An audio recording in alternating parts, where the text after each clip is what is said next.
Hello everyone, welcome back to our channel Sunshine Fortunes Education. मेरा नाम गुंजन मल्होत्रा है। मैं एक ओवरसीज एजुकेशन कंसल्टेंट हूँ।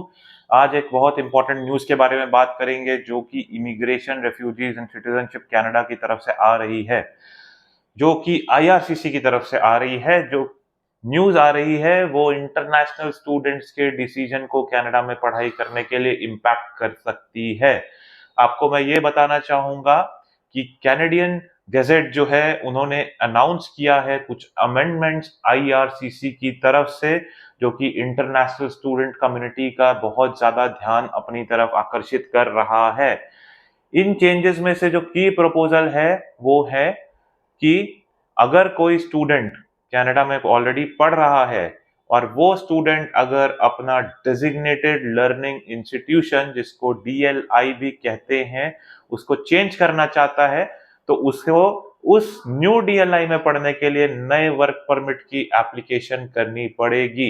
इसका एग्जैक्टली क्या मतलब होगा उसके बारे में हम लोग डिस्कस करेंगे। करंटली अगर आप कनाडा में पढ़ रहे हैं और आप कोई कॉलेज में पढ़ रहे हैं और किसी और कॉलेज में जाके पढ़ना चाहते हैं, तो ये जो पर्टिकुलर न्यूज आ रही है बहुत जल्दी इंप्लीमेंट होएगी और आपके ऊपर भी ये लागू होएगी। और आपको अगर कॉलेज चेंज करना होगा तो फ्रेश एप्लीकेशन स्टडी परमिट की आपको करनी पड़ेगी, नया से रिवाइज कराना पड़ेगा वीजा। आपका वीजा उस कॉलेज से लिंक्ड होगा। तो चलिए अब देखते हैं कि डीएलआई होता क्या है। DLI stands for designated learning institution.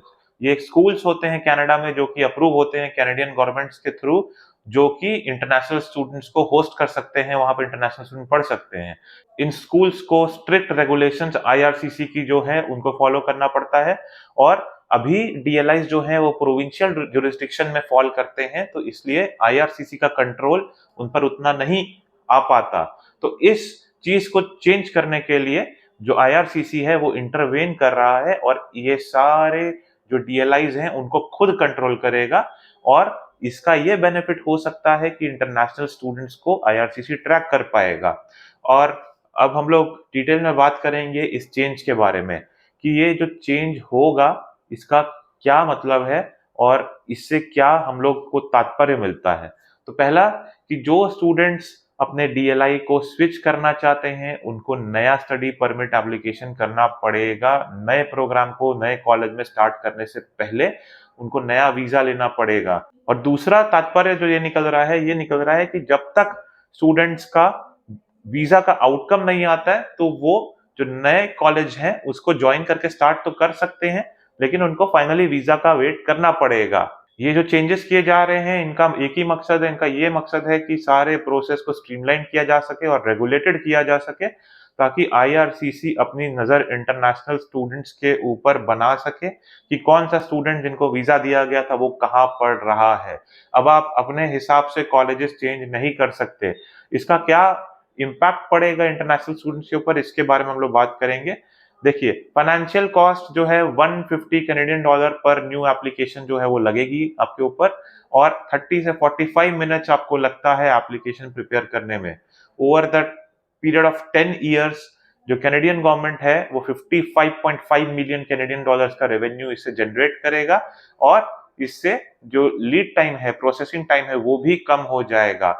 लेकिन इसके चलते आपको ये समझना पड़ेगा कि गवर्नमेंट के ऊपर बर्डन भी काफी ज्यादा पड़ने वाला है।